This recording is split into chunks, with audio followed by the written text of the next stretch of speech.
now. We are live. Welcome to the program, ladies and gentlemen. Liftoff. Welcome to another exciting edition of Dog Fight Sports. Oh, yeah. I myself am Nick the Non-Believer on this program, and I am joined by two Scots. I got Red Hot Scott, the AI robot. Yeah, does not compute. And I also have SJB of the SJB Sports Report. How you doing? How you doing? Hey, doing pretty good, but I'm having a little bit of trouble being a non-believer during this stretch of Cavaliers playoff action. Well, good news for the Cavs. Darius Garland, Evan Mobley, and DeAndre Hunter are all back in the lineup tonight on the road in Indy, down 2-0, but the boys are ready to go. On the road again. It's do or die. Do or die or play again next time and don't lose. But, yeah, it is a very important game. The Cavs being down 2-0, and especially losing twice in their own house. And that last one was such a heartbreaker. Did you guys catch any of the first two games of the series? And do you have any thoughts right off the rip about that Cavaliers? Yeah. 3-point shots did us in game one. We just got tired in game two. Tired. Yeah, it's a must not lose game. I must not lose. Is that better for you? No, not at all. Every game can't be a must win. Must I didn't not say lose. that. I said must not lose. I like it. It's a must not lose. Trademark Red Hot Scott. Straight. Oh my God! Well, yeah, when there's an elimination game, I will give you that it is a must-win because it's a win or go home. This is not an elimination game, but if they were to fall to 3-0, that is a huge pit to dig yourselves out of. And has anyone ever done it? No. Also, hello to Jasonda, who's waiting in the wings and has been helping us set up the set and is listening to us in our new sound system. So how's it going, Jasonda? And do you think the Cavaliers are going to win tonight? The 30 second. There's a 30-second. I know. Oh, 30-second lag. I'm like picking it up on the residuals of the microphone. So it's a little bit of stats here from game one. So the Cavaliers and Pacers, I think as Red Hot Scott was alluding to, the three-point shooting from Indy was just almost lights out. I mean, they shot 52.8% from three behind the arc, and then the Cavs only shot 23.7%. They definitely made the adjustments in game two. I think the biggest issue has been the physicality of the games. Playoff basketball is traditionally a little more physical. It's not obviously near the 80s, 90s era of physicality, but still sneeze and they call fouls. But, Oh yeah, regular season, right? But the physicality has definitely stepped up, and I just don't think the Cavs have been ready for that type of game. But now they've been woken up, I think, and I think you're going to see a different Cavs team tonight. Yeah, and they just look beat and wore down at the end of game two. It was frustrating to see that they let that slip away, but they were worn down and tired, and there was no. Yeah, I heard them saying that on the radio. I really don't agree with that. I do. We're down and tired. They've already played 82 games throughout the regular season. Yeah, it's not. Why the can't they normal finish out a rotation. game in the playoffs? And my biggest concern was why wasn't somebody like Tristan Thompson in there? Why didn't you just put some fresh bodies in there? Yeah, but I don't think you answered my question. Why are they tired in the playoffs and why are they not tired in the regular season? I said, well, I think, again, it's that layer of physicality of the game. I mean, every single drive Mitchell had in game two was being met with some pretty brute force. I mean, I want to say he went to the line 21 or 22 times. yep, that's about right. We're talking about game one here because That's game two. Sorry, yeah. So yeah, we're jumping around here, so I'm just trying to get the statistics up because some of the systems aren't working to get me where the statistics that I want. But here we are, game one, and you were talking about game one with Mitchell, correct? Yeah. Yeah, here we go. Donovan Mitchell, you're asking how many times did he go to the free throw line? Oh, I'm sorry. I was talking game two. Mitchell was living at the free throw line in game two. Okay, game two. Okay, let me reverse gears here. Sorry, let me see if I can get to game two. Yeah, and it's just like, getting down to the physicality part, why are they tired? It's not their normal rotation. And I think they kept, too many players in there too long instead of resting them up a little bit and putting some different bodies in there. Which game? We're jumping back and forth there. Two. Game 2. Okay. Two, damn it. Game 2. All right. Game 2, when Donovan Mitchell was exhausted by the end of the game. He put 48 points in Game 2. Pretty much did everything could to put the team on his back. All right, here we go. Mitchell, Game 2, 36 minutes. He shot 15 for 30 from the field, 3-pointers, 1 for 7. Another abysmal showing from three-point land. 21 trips to the charity stripe. So that is quite intense. 48 points, almost putting up 50. That's insane. I can't believe he got to the charity stripe 21 right. times. So right there is your answer of why they couldn't pull this game off. It's Donovan Mitchell was exhausted. So for all the people saying how can he make it through the regular season and then not do a playoff game, that's what happened. He just got abused every time he went to the basket. And they knew that if they took Mitchell down without our other guys out there, it's going to be some uphill sledding. And then Max Strus and Jared Allen did an awesome job. No thanks to Ty Howard. What the fuck was that? And that was probably some of the difference in the game. It just came down. Are you to talking that about Ty last Jerome? shot. Yeah, Ty. Yeah, Ty Jerome is the one that had 2 points in Game 2. Exactly. Strus with 23. Howard. I'm sorry, Howard? I'm just making fun of poor Ty over there. Oh, Ty Jerome. Yes. We got to keep these ties straight. Otherwise, we're going to get tied up. Hi-ya! But one thing I do want to point out about Game 2 also is the NBA came out during their little 2-minute session afterwards and said that the final play, the free throw from Halliburton, should not have counted. They should have whistled it dead and done a jump ball from center court due to multiple lane violations from both teams. And if you go back and watch the replay, you see both teams in the lane way too early because the rule is you have to wait until the ball hits the rim before you're technically allowed to go in there. It's one of those rules that's seldomly called anymore. Right. It's like the traveling is technically not allowed, although there have been supercuts of putting together players that have taken up to 11 steps and not been called for traveling. So lane violation is one of those rules. There's I think they kind of let it go by the wayside. Although I was wondering if that ball was still in the cylinder and it could have been a goaltend. No, not on the. Not on the final free throw when he got the rebound when hit the 3-point dagger. Not the putback dunk. Okay, yeah, the putback dunk. The putback dunk was real close to a offense goaltend. They did review it. They looked at it. Right. And it was not a goaltend. It was not offensive goaltend in there. But that last shot, that was just a dagger to Cleveland. They should have won that game. But yeah, we shouldn't have been in that situation to begin with. Correct. Because we were up by 20 points throughout the game. Yeah. Yeah. And going into the fourth quarter, we had a 14-point lead. So that's what's really disturbing. That's why you can tell they were exhausted. Okay, well, here we go. I got the game flow and the win probability here. So every time you say something, I'm going to look it up. But the game flow, first quarter, we took a huge lead. End of the first quarter, 93% win probability. Cleveland 35, Indianapolis 17. At the half, up by 11. At the end of the third quarter, still a cushy lead, 98-81, up by 17. So the game really did not get even that close until midway through the fourth quarter, when we're looking at maybe halfway through the fourth quarter, about 6 minutes left. That's when the score was within 6. So the Cavs just really, in the fourth quarter, really kind of came out flat and let the other team catch up significantly. Now, you're talking about them being tired, and I guess I can see a point for Mitchell being tired because he's trying to play Superman with the wind at his back. But all these other players, they don't have as many drives on the net. They don't have as much full max effort being taken. A lot of minutes all around, but we did have significant players waiting in the wings that they did not get as many minutes. So do you think they need to mix it up a little bit for Game 3?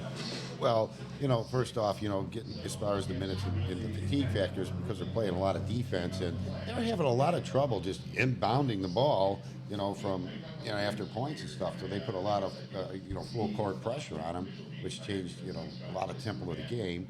I was upset that they didn't use more of Tristan Thompson. I see Porter out there, which he did a fine job. Okoro, awesome job. Just better making a few shots just down the stretch. Is he more of an importer or an exporter? Who? Porter. order, right? Well, he has no business being in the game, but no, I'm just kidding. He did a great job. It just came down to we're missing our 3 players that we needed, at least one more. Well, before we get to the injury bug, I do have to get to SJB real quick because we were having a conversation while the game was going on.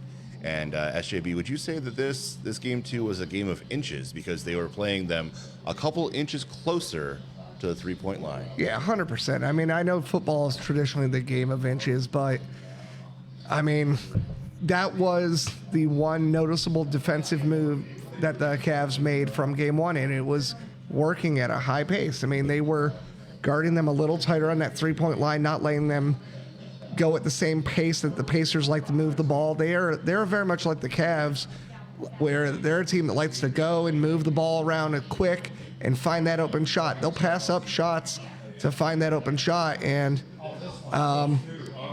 Yeah. it was working. It was working at a high level, but the problem with that is that pace that Indiana plays.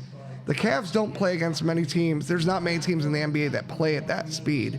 Playing against Miami in the first round was a blessing and a curse because it was a nice warm-up layup, if you will, for the A clean sweep. clean sweep. But, I mean, Miami had no business being in the playoffs anyway.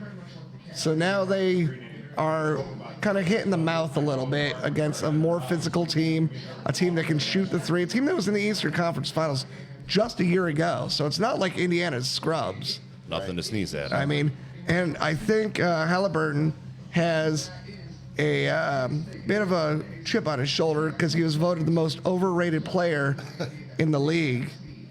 And he has now shown 2 games in a row that is not the case. Do you think he's still the most overrated player in the league? And his wrist hurts. Yeah. Yeah, Indiana has superior ball rotation too. So it was like when they're passing and on the perimeter, the Cavs are always chasing and swatting at the shot as they're already putting it up. And Well, actually, I do have a shot chart here for you. yes, So, unfortunately, the audience is not going to be able to see this, but we'll have to describe it in our words. But I have the every shot that was made and missed by the Pacers. Can you guys see this here? Yeah. That I thought that was going to be a lot more perimeter shooting because they were raining threes in game 1 rather. So they did get actually to the interior a lot more than I expected in this shot chart because when I switch it over here, you're going to see the big difference when you go from the Pacers to the Cavaliers, and you can see that they're loitering around the 3-point line significantly in game 2. Yeah. And even a half-court shot. And under the basket too, so they're getting a lot of the rebounds. Yeah, I mean- 50 balls and such. So they did a good job under the paint, inside the paint. But see some of the significance. Look at all these are shots made, correct? Let's see. The shots made are the ones that do not have the black dot. So the white is the shots made. All right. The black dot is the shot missed, and you can see there's a lot of shots So missed like it's all here. under the paint right there. Yeah, a lot of layups that they're missing. Right, and they're getting swatted at. That's the physicality they were talking about. The put backs, they got to go in, and then shots missed. These are actually ones when they're going to the foul line. Right. So they're Exactly. driving the hole, and you can see, look at a lot of these. Well, actually, it tells me who it is. Mitchell, Mitchell, Yeah, exactly. Mitchell, Exactly. Mitchell, Struess. Exactly. So, do you have anything about the shot chart for game 2, or do you want to move on to the thing that everyone's been waiting for, which is the injuries? Let's move on. Yeah, for the injuries. And I want to say one thing, too, real quick. It just makes me so happy that Boston lost to the Knicks. So they're 0-2, too. As a Cavs fan, it's just like, we're not the only one that's 0-2. Yeah, and real quick about that. So Boston, they're losing to New York because they can't figure out Jalen Brunson. They can't figure out the Knicks team. Mm-hmm. The Cavs have lost primarily because we're not 100% healthy. But, I mean, credit to the Pacers for their shooting in game 1. Credit to their physicality. Yep. The Cavs are going to have to step up. There's easier adjustments for the Cavs to make. Boston has just been playing bad basketball, shooting at a historically low percentage in 3 points. Yep. I mean, I can't imagine that continues in game 3, but we don't know what kind of adversity they've faced. I mean, both Cleveland and Boston have not really faced that much adversity this year. Which is true. Yeah, the better you are during the regular season, the less you have to actually play a playoff brand of basketball. You can kind of just put cruise control on and win 15 games in a row, and maybe take a little bit of a nap. Right. That's why I like it. Misery loves company. And Yeah. so, if I could take anything out of that. So. But yeah, it's really good that the Cavs are getting the Garland and Mobley and Hunter back for Game 3. That's awesome. Yeah. I mean, if all three of them go, but if any of them are impeded and they can't go, get them out of there if they're not doing anything productive or.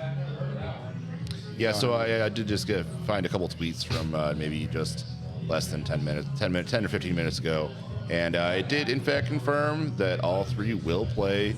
I was a little confused because I was on the webpage for the worldwide leader in sports, and they said that Garland was out, but then he was going to play. So how do you play when you're out? Well, words are hard sometimes, Nick.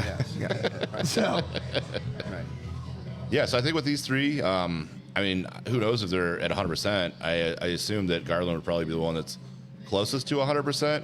I've been kind of listening to sports talk radio almost all day while I'm driving around the neighborhood, but they don't know what's going on really, but they're suggesting that these guys are not going to be 100%. I think if they're close, 80s, 90s, we should be able to get right back into the thick of it and kind of reverse the course That's of the this key. spiral. I mean, at this point, nobody is 100%. The NBA is a very physical league. Despite the fact that everyone likes to make fun of that, you sneeze, you cough, it cause fouls. It's a very physical, demanding league. It's a long season, and now we're into the playoff basketball. The playoff brand of basketball is longer shifts. It's and every time you're on the court, it's exemplified that much more. So we'll have to see what happens. But I mean, Mobley is going to be the key to this whole thing. You're looking for some mobility from Mobley? That's right. Yeah, and he's the Like defensive player of the year, so that defense is definitely going to help. And then with the backcourt issues that they're having, Garland's a better ball handler. He'll be able to help move the ball quicker, up to the front court. And the Hunter has that defensive wingspan that's very much needed, like against a team like Indiana. So all three of them should provide excellent benefit, to helping get us these victories that are much needed. All right, well, I think we're going to do like a little bit of a shorter program today since the game is starting in a few minutes. So I'm not going to cut it here, but I'm going to say it's almost time for our Jasonda break. Instead of doing an hour-long program, maybe we'll have Jasonda come in for a minute here, and then we'll get to a second half of the program right around game start. All right, let's take the second breaker. All right, sounds good.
We are back, and I am being joined by the one, the only, Jay Sonda. We have reached the wild card stages of the show, ladies and gentlemen. I'm being held hostage. How you doing, I buddy? did not want to come on, but they made me. Send help. How's it going, buddy? All right, how about you? Yeah. How's the week been for you? It's it's been a week. Yeah. The Cavs hope they win, Yeah. because that's about the extent of my knowledge. That's right. Who's had a tougher week this week? You or John Cena? Me. You. John Cena's got millions of dollars. He's the world champion. Like, fuck, Jesus. But go Cavs. All right, we're going to take another 60-second break, and we'll be back with Nick and Scott.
We're back.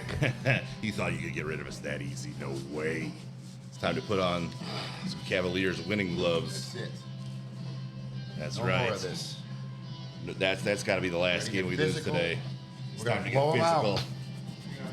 Take 2, and then it's the best of 3. All right, now we're ready. So I always want to talk about a little bit about load leveling, the pros and cons of it, because the new Cavaliers coach definitely ran the regular season a lot different than Bickerstaff last year. Yeah. And I heard that the Cavaliers starters actually played the fewest minutes of any starting rotation in the league. I think that's a great start, but I think that they could do it to a much more extreme degree, that they could kind of lean into this a lot more, because once you get the start of the season with 15 wins, I mean, come on. The NBA, almost everybody makes the playoffs. So once you get your 15 wins to start the season, you just start coasting the team through the middle of the season.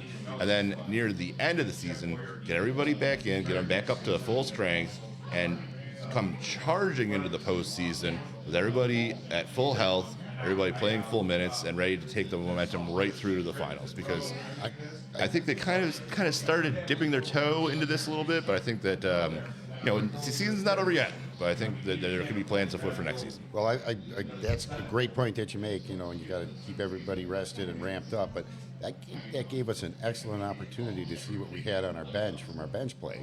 And that really progressed with people like Sam Merrill. It really gave us an opportunity to see what we had in some of our other players. But, the consistency, look at Strus, he was a starter a lot. And, look at, Jerome, he had some wonderful minutes out there. And, the addition of Hunter really just changed the dynamics of the team with defensive presence. So, yeah, great point. And I feel they did ramp it up, but they rested them well. And let's hope they're rested tonight with those injury bugs. You're talking a toe, an ankle, and a thumb.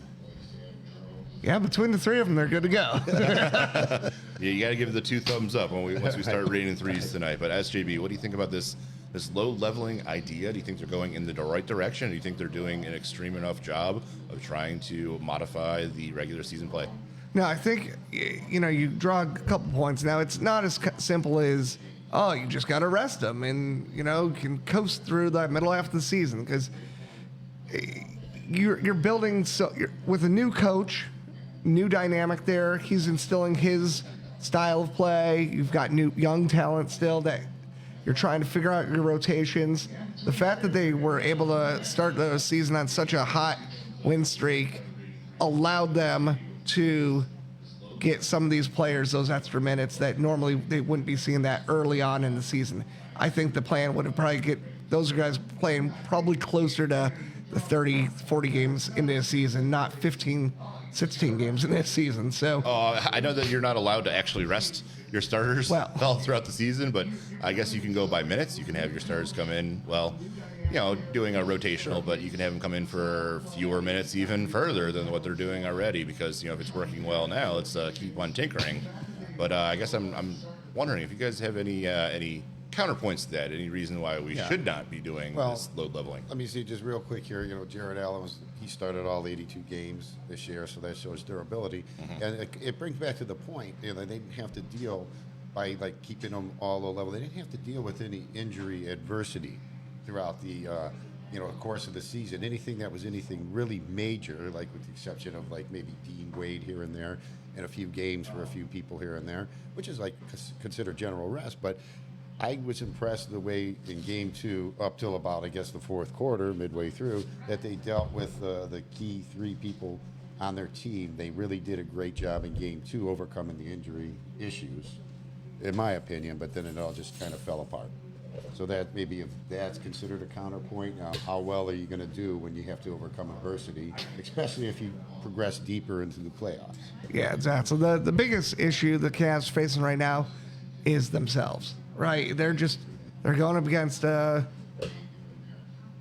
think it really is just the physicality of the team that Indy's playing. The Cavs are going to have to step up, and the Cavs can play that style of basketball. They've got the interior game that they can win with. They just I think they stepped away from that style in game one because Indy was just raining threes.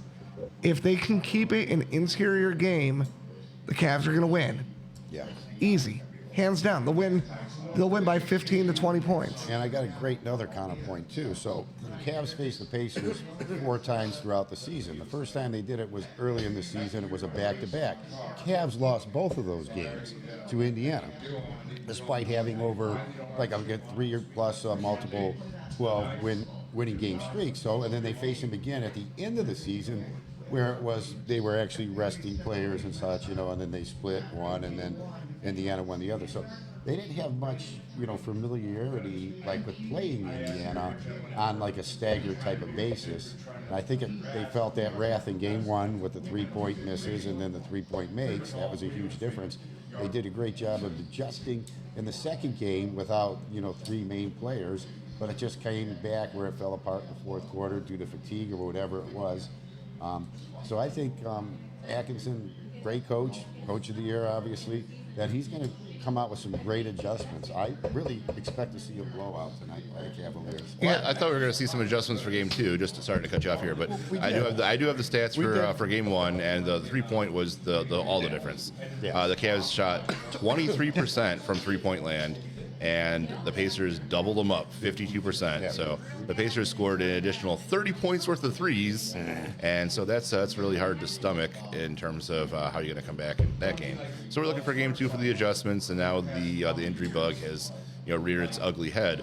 But the one thing I wanted to talk about with this load leveling is getting back to Scott's point that if you're not playing all the minutes, then what are you going to do when it comes to the postseason? Because they're asking the coach, do they want to cut down the roster and put their starters out there for longer? It's like, no, I don't want to do that because we've been having such great success doing what we've been doing all year long. But that does bring up a good point. Like, are you going to continue with your regular season strategy as you go into the postseason? So do you think that they should keep on doing what they're doing? They've been finding success. Or do you think they should switch it up and get into postseason mode? I mean, I think the only thing that really changes is the whistle on the ref gets swallowed a little bit more during the postseason. I think that's In really our favor. I mean, A few more threes, that would help. yeah. So I mean, real quick for tonight's game.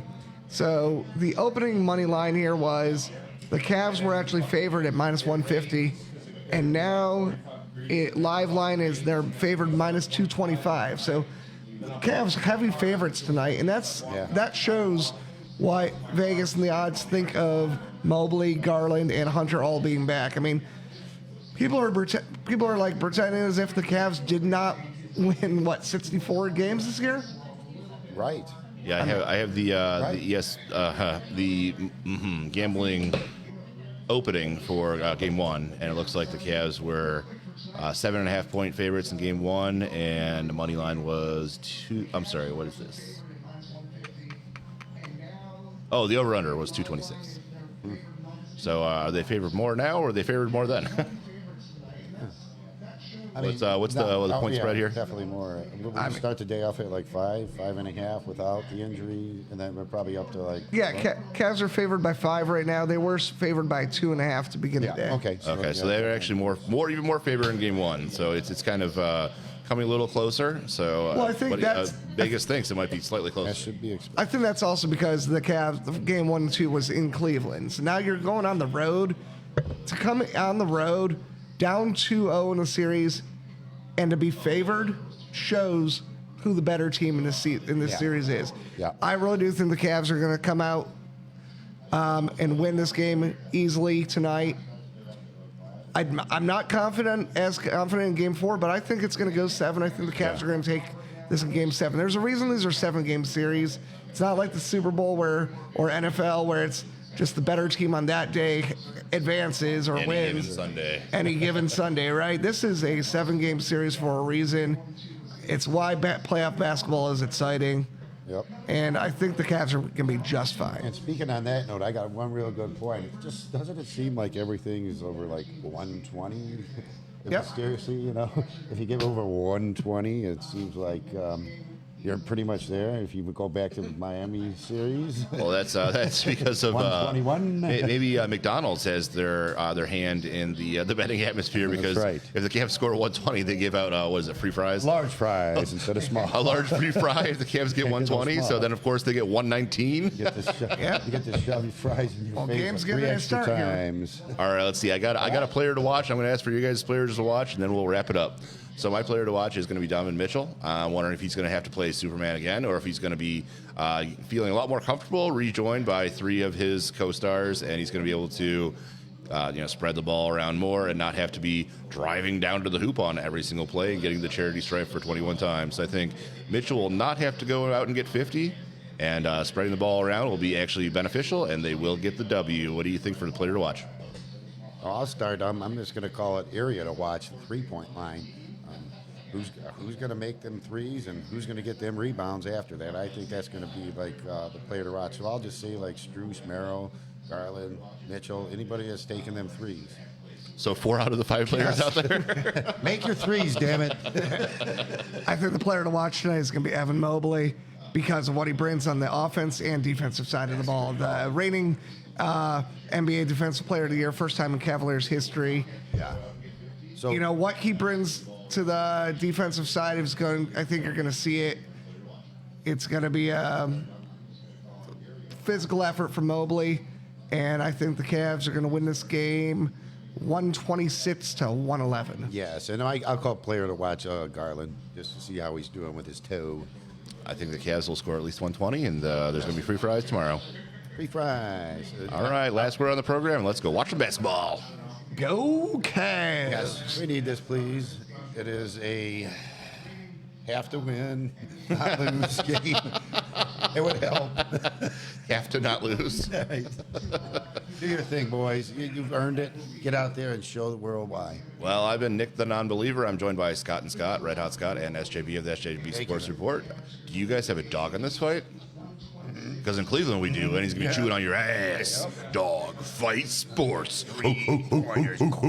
Oh, yeah.